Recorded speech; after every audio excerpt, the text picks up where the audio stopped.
director of the film, Lina Plioplyte, the co-author and producer, Ari Cohen. Thank you so much, both of you, for being here. You're going to introduce some special guests very soon, but before we do that, I want to take the opportunity to apologize because the tech troubles are entirely on us and some confusion that we had in the back. It has nothing to do with any of you, and I'm so sorry for the troubles that we had. Go see you in the theaters. If you'd like to bring up some very special guests. Yes, please. First, let's welcome up Lina Cohen, the Countess of Glamour.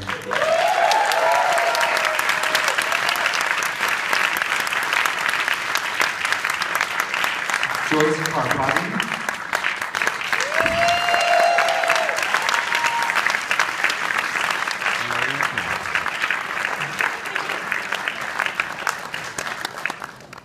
Rappaport.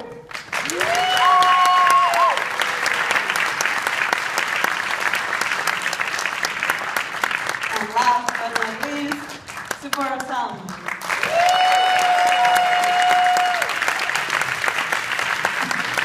This was my first screening for the ladies themselves, which I'm very excited about, that you guys liked it. I mean, maybe that's a good place to start. What is it like for you to see yourselves on screen? This is the first experience. I know it had some troubles, but what's it like for you to watch yourselves? The troubles you may have had are nothing compared to the excitement we had. Really. And that's part of all of it. There's troubles all the time. But you've got to say, what a wonderful, exciting. I laughed, I cried. It's the first time I've seen it. I think I'm going to get a job as a comedian after this.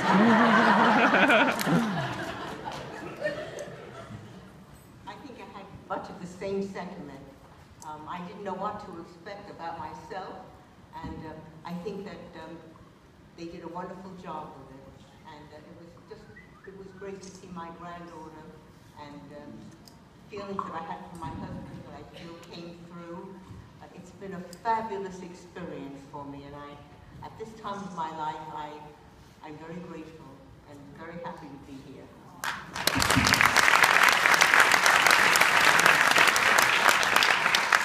It's been a long 4 years, but knowing what Ari and Lina have been through, it's just such a touching time that it's just such an absolutely beautiful film.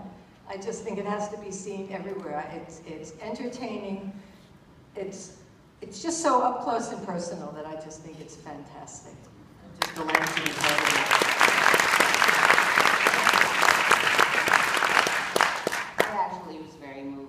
And touched, and I have to say a lot of the parts, I didn't remember the part of me in the store that I totally forgot about, so it was kind of, oh my God, I don't remember that. And it was very moving. It was very moving. I mean, parts of it really touched me, and it's thrilling. So, thank you.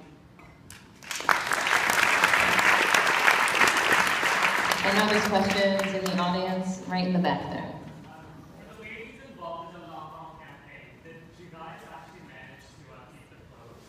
No. Okay. That's too bad. Right there.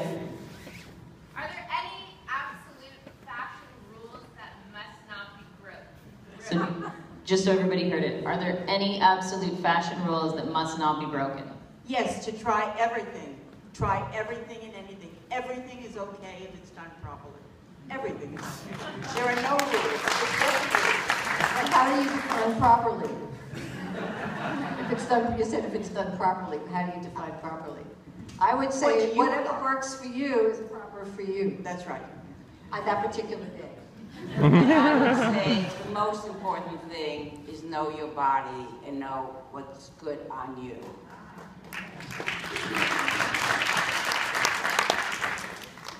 The two of you must be learning things from these wonderful women all the time. Do you have things that you've learned? A lot.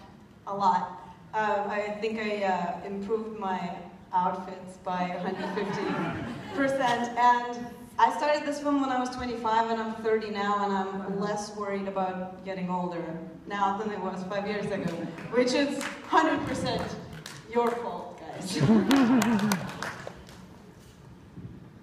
Well, I guess each one taught me something different. But I think that they have so much spirit and energy and vitality, and as you see in the film, their lives aren't perfect, yet they pause at those moments and keep going. And so today we had these troubles, and I went back there with Lina and I said, what would the ladies do? You know, they keep going on. Lynn was in the hospital, and then a few months, almost died, and then a few months later she went to Fashion Week, and she's here now. So I just think that I've learned that life has so many chapters, and I'm really inspired by these women's energy every day. I mean, they've become our friends and family, so it's great.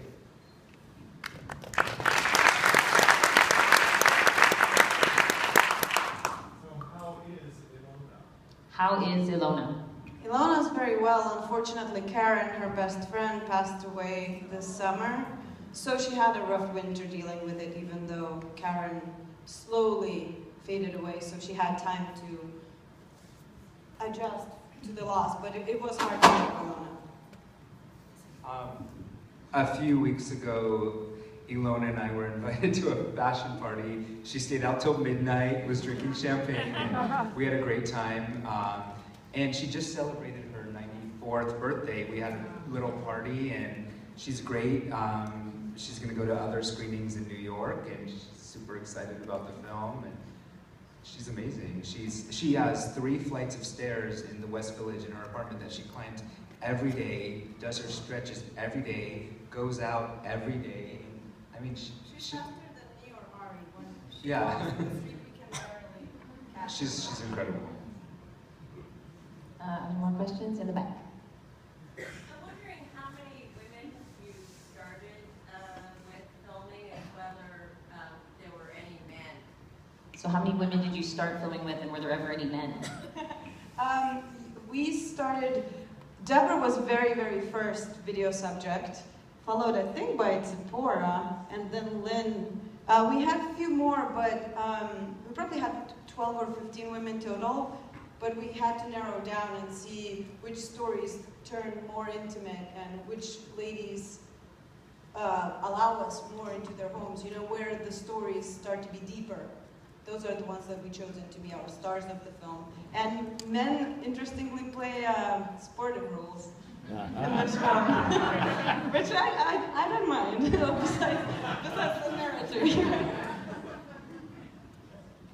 We had other women, but these women, as you see in the film, kind of started forming relationships and bonds, and their journeys kind of went along the same path together, so it worked really well.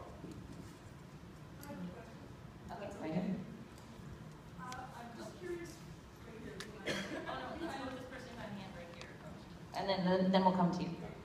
Hi, congratulations on a great film. Some of us have also seen the British counterpart, Fabulous Scientific.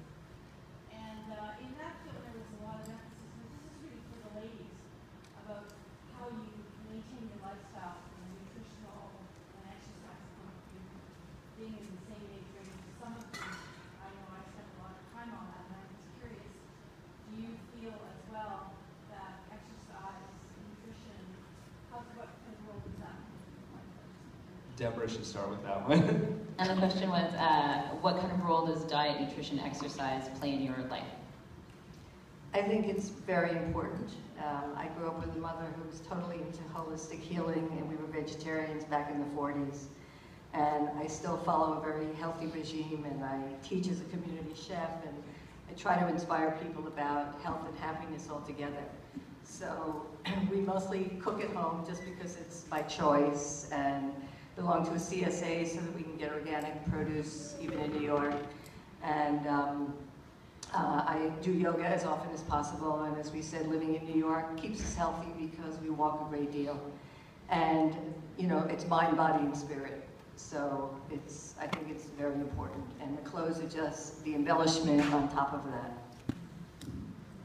My feeling on that is I eat everything, I do everything in moderation, and sometimes not moderation.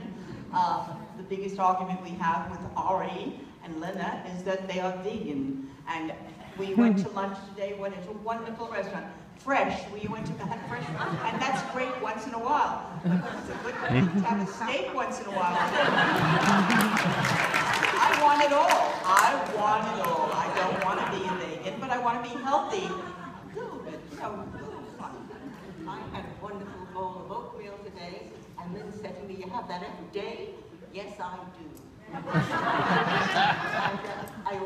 I love French. In fact, we have something similar in New York, and I water walk every day.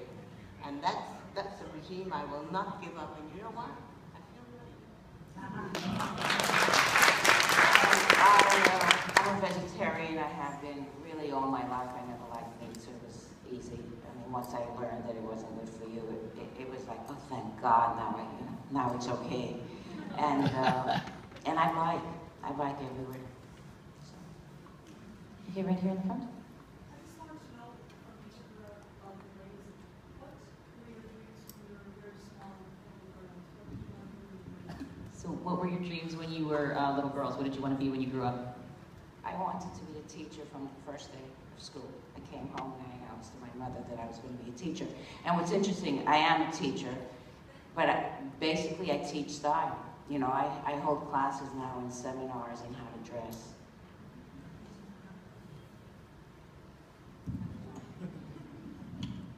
I think I always wanted to be an artist in one form or another because I always liked to make things, and it was very much encouraged by my mother and my grandmother. So I never knew what else I could do, and puttering to me is the most important thing. And I think the children today are so caught up in the internet and the computer that all I want to do is get kids working and getting their hands dirty again, whether it's in the soil, in the kitchen, or with materials, because it's a life force. I wanted very much to be an opera singer. At 16, I had control. Keep going. That's not it. And at 16, I had been chosen as the most outstanding American teenage talent by the then critic of the New York Times, Olin Downs. There had been quite a, it was, I guess, competition. And believe it or not, Beverly Sills was also in that. And I was chosen. But you know, things happen in life that can change your course. But I never lost my love for music and opera, and I keep it up and went on to another career at Hearst Corporation. So there's always something to look forward to. And Ari says that I've arrived. Since I'm 18 years old, I used to watch movies of Lana Turner, Ginger Rogers, Elizabeth Taylor, and all I wanted to do was go to Hollywood and be one of them, and I used to watch the movies. And look at this, I made it to Canada. That's as good as Hollywood, if not better. Oh my gosh. Okay, woman waving her hand.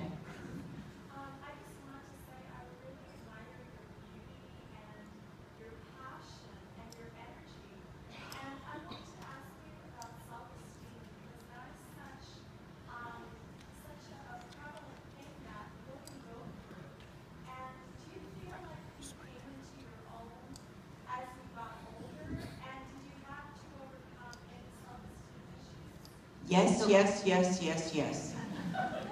We came into our own. I'm sure all of us feel that way. We're better now than we ever were. We have more confidence than we ever had. We've been doing the same thing we always did. But now, you know, you don't care at this age. I don't have to worry about, did I say the right thing? Did I look the right way? You don't have to worry about that anymore. You have to be happy with yourself, and I hope that I please you. If I don't, I can't help it. Everybody's not going to love me. They are not going to love me. But most people do, and that's enough.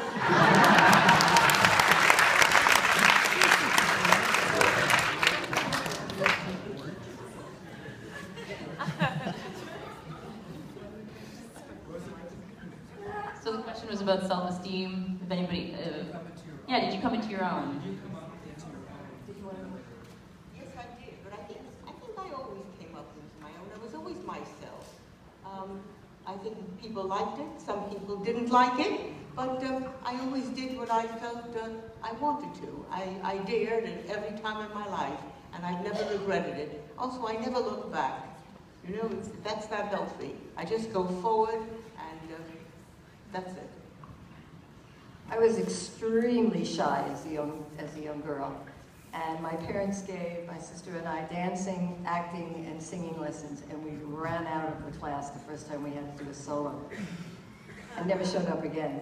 And then when I moved to California in the 70s to go to graduate school, I ended up doing performance art at the time. And that was incredible because it gave me the opportunity to be visible and to be present, but not necessarily being verbal. It was just more of a visual expression.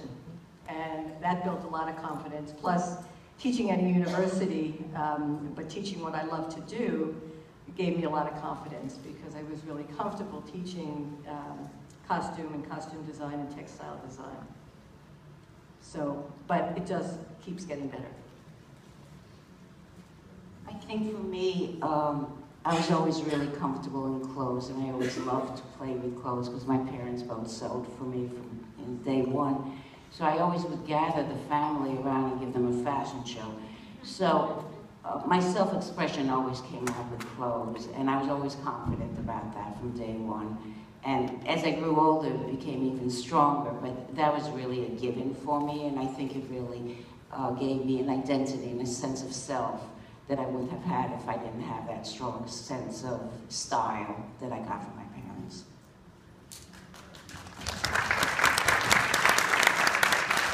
We have time for one or two more. Let's go right here first, and then we'll do it. Thank you. I want to talk about the practical aspect of fashion. A lot of people have this belief that you're probably loaded, you know, like you need a lot of money to do what you're doing. I mean, I know you don't, but my nephew can tell you that one. I mean, how do you deal with the financial part of what you do? So a lot of people think that you need to have a lot of money to do the things that you do. It's very easy to shop vintage, and you can put things together that cost very little. That's right. You know, and if you have good taste, you get the right scarves, you get, you know, isn't it? It's very true. You really don't need a lot of money. It's up to you. And sometimes it's really fun when you don't spend a lot of money and you put together a beautiful outfit. And I think we all do. Start with something basic. Start with something basic. It doesn't have to be expensive. It has to be simple, clean, and neat. And then you dress it up with a scarf. Accessories are the most wonderful thing. You don't need a lot of money for that. Really, it's nonsense to think. I used to give courses on cruise ships and say, you don't have to spend $1 million to look like $1 million. You really don't. You don't. You don't think so. And you don't have to go to these stores at 500 shirts. You don't have to look like everybody else. You can do your individual thing, which is so important. Every one of us is different. Really, every one of us is different. And we respect each other, and we look up to each other. I don't want to look like her, but I love the way she looks. I don't want to look like anybody else. I love the way I am, but I'm thrilled with them too. They're wonderful.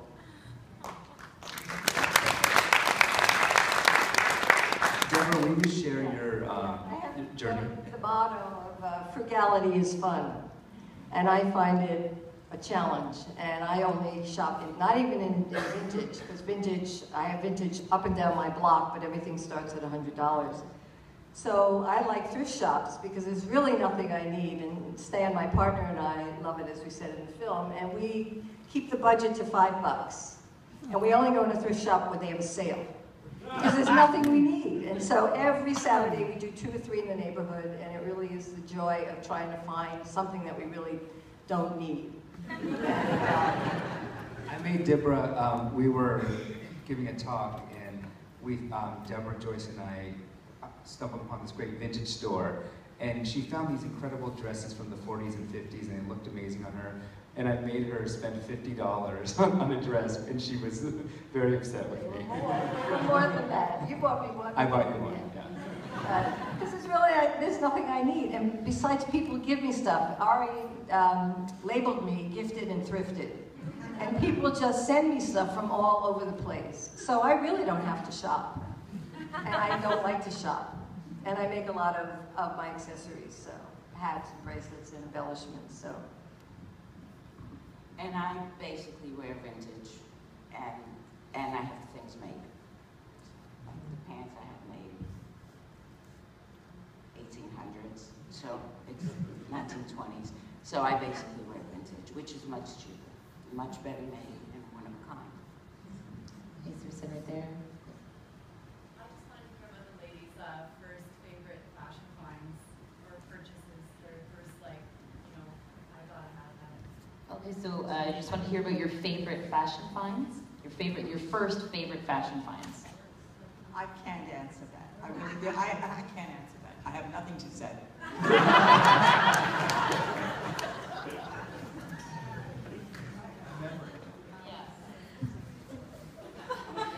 Actually, I remember the first thing vintage that I bought is this necklace in Berkeley for 25 cents. My first favorite find was when I went to study in Italy. I found the women wore some beautiful there wasn't much money then, it was right after the war, and I admired that look so much. It was just a tweed suit, a simple sweater, and what I noticed very much was the shoes. They were Oxfords with laces and very, very low heels, and that's something that in America only a woman who had a problem with her legs would wear. But in Italy, it was very, very fashionable. I came home with a tweed suit, leather gloves, I was a little 16, and those marvelous suede Oxford shoes. I want to tell you, everybody turned to look because it was quite stunning. And that's something that always remained with me. And I still have shoes like that, you know?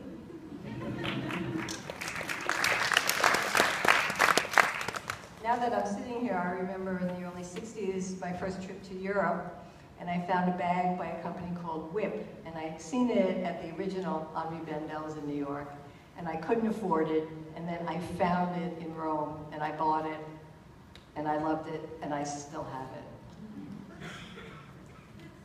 For the two of you, you know, it's sort of like it's for your journey, right? Essentially making this film. Is this the film you thought you would make when you started making it?